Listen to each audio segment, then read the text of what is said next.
Le débat de ce Smart Impact, on parle du service civique écologique avec Nadia Bellaoui. Bonjour. Bonjour. Bienvenue. Vous êtes la présidente du service civique.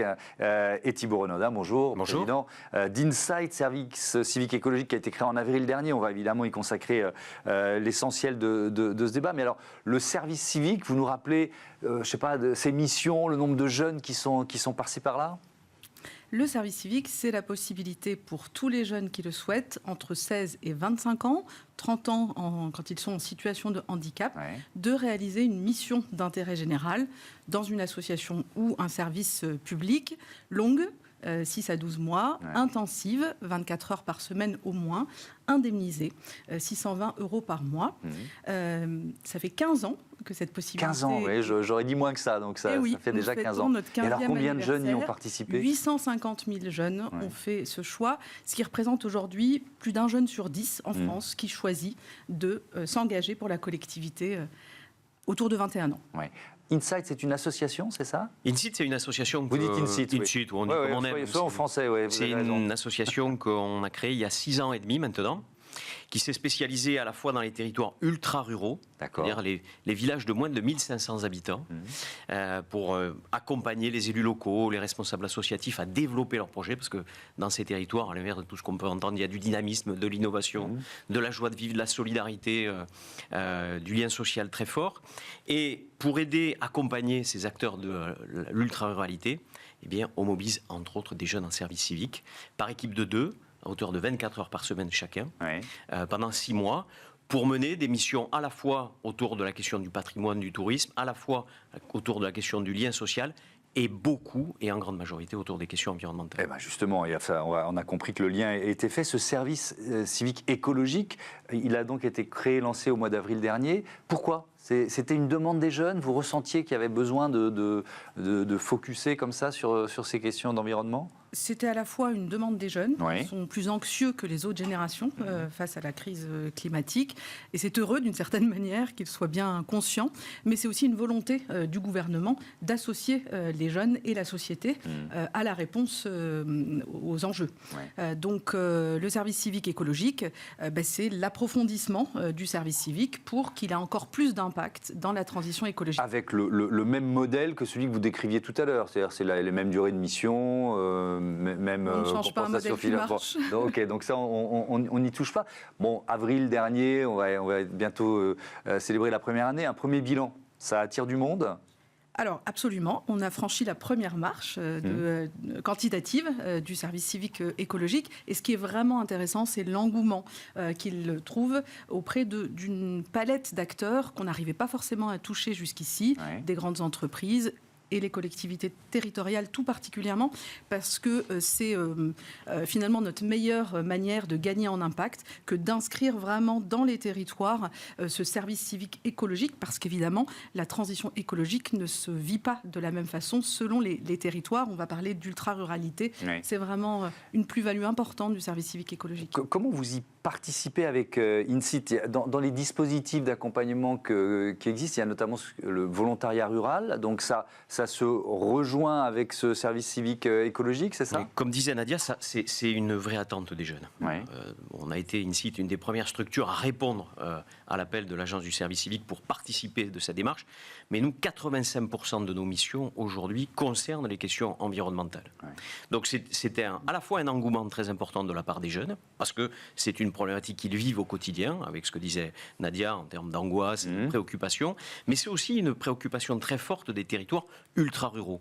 On a souvent une mauvaise image des territoires ruraux, une image un peu faussée, c'est-à-dire des territoires qui sont simplement engoncés dans des problématiques, c'est vrai, il y en a beaucoup, mais ce sont des territoires, comme je disais, qui sont très innovants. Et cette question de l'environnement est une question aussi très importante. Elle n'est pas juste de la responsabilité de ceux qui habitent en ville, qu'on pourrait qualifier des fois de bobos. C'est pas du tout ça. Au contraire, dans les on n'a souvent ruraux, pas ce sentiment, quand on habite dans ces régions rurales, qu'il y a des décisions qui sont justement prises à Paris ou dans les grandes villes et un peu hors sol, quoi. Oui, alors ça peut être un peu contre-intuitif de dire l'ultra-ruralité et la jeunesse, l'ultra-ruralité et les questions environnementales, ça va pas forcément ensemble. Au contraire, les élus locaux, moi je suis maire d'un tout petit village de 200 habitants dans le Gers, c'est notre préoccupation de tous les jours. C'est-à-dire qu'on a tellement l'habitude de faire avec peu de moyens humains et peu de moyens financiers, mais on est confronté à des problématiques directement. Donc, il faut les traiter. Ouais. Mais là, on est en plein salon de l'agriculture. Quand on parle de défense de l'environnement avec pas tous, mais avec pas mal d'agriculteurs. Il n'y a pas que les agriculteurs dans le monde rural, hein, ça on est bien d'accord. Mais voilà, on entend beaucoup les tracasseries, transposition des normes, ras-le-bol de l'OFB, l'Office français de la biodiversité. Effectivement, on se dit c'est un peu contradictoire avec des territoires qui veulent accélérer sur les questions environnementales. C'est souvent contre-intuitif, mais c'est pas que ça, la ruralité. Bien sûr, ces territoires sont confrontés à 1000 problèmes et on est souvent en première ligne sans avoir les accompagnements nécessaires.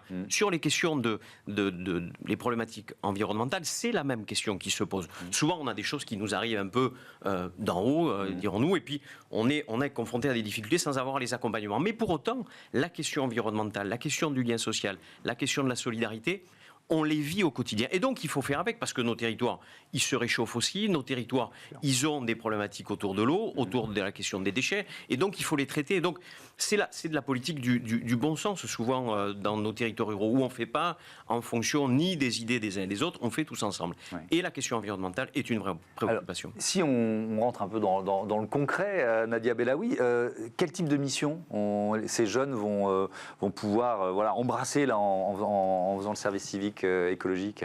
Alors c'est une large palette de missions qui couvrent d'ailleurs tous les leviers de la transition écologique. Ça va de l'implication dans une ressourcerie à la découverte du maraîchage dans des jardins partagés, en passant par l'animation d'une vélo-école dans un atelier de réparation de cycles. Et le plus souvent, on mêle à la fois une action directe pour vraiment mettre les mains dans l'action écologique et une part de sensibilisation des publics. Les jeunes sont très attachés à aller voir d'autres jeunes ou des personnes plus âgées aussi. Les deux fonctionnent bien pour s'exprimer sur ce qu'ils vivent et faire connaître les enjeux. Vous avez des exemples de missions qui sont en cours là On en a plein. Je pourrais vous citer une mission à Esteren-Subi. Esteren-Subi, c'est un petit village au Pays Basque, au fin fond des sources de la Nive, où là on travaille sur la question du déchet, sur la question de l'eau. On travaille avec des scolaires. On a fait des ramassages de déchets dans la Nive, ce qui n'avait jamais été fait. Mais je peux vous citer Barenton en Normandie, un petit village dans la Manche, où là aussi on travaille sur les zones humides. Le lien à la population, à l'information. Ce qui est intéressant aussi, c'est que ces jeunes en service civique, qui viennent souvent pas du territoire. Ah oui, ils peuvent venir très plus loin. Ouais. Absolument, ils viennent souvent d'ailleurs. Ouais. Et ils apportent... Et ils ne sont pas forcément ruraux. 50% globalement de ruraux, 50% d'urbains pour ce qui nous concerne. Et à peu près 50% de filles et de garçons de la même façon, avec une moyenne d'âge qui est autour de 21 ans. Ce sont des regards, des expériences différents.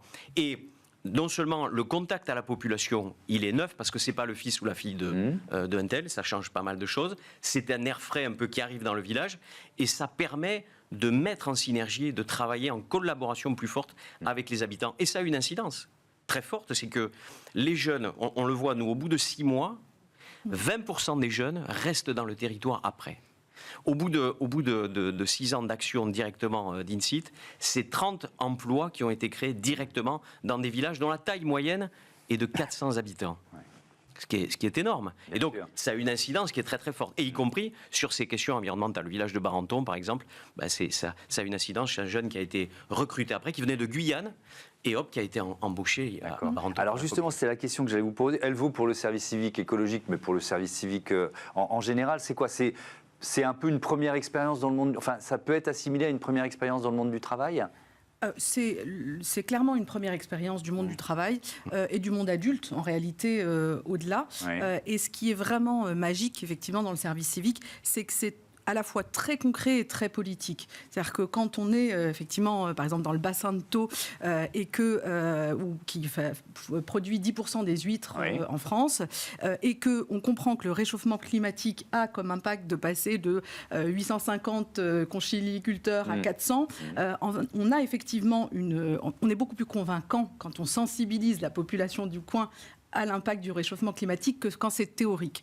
Donc c'est à la fois une expérience très formatrice du point de vue des enjeux, et puis clairement c'est apprendre à respecter les règles du travail. C'est le premier contact avec le monde du travail. Et est-ce que ça débouche... les recruteurs le savent. Alors justement, j'allais vous poser la question. Est-ce que ça débouche souvent sur un premier emploi.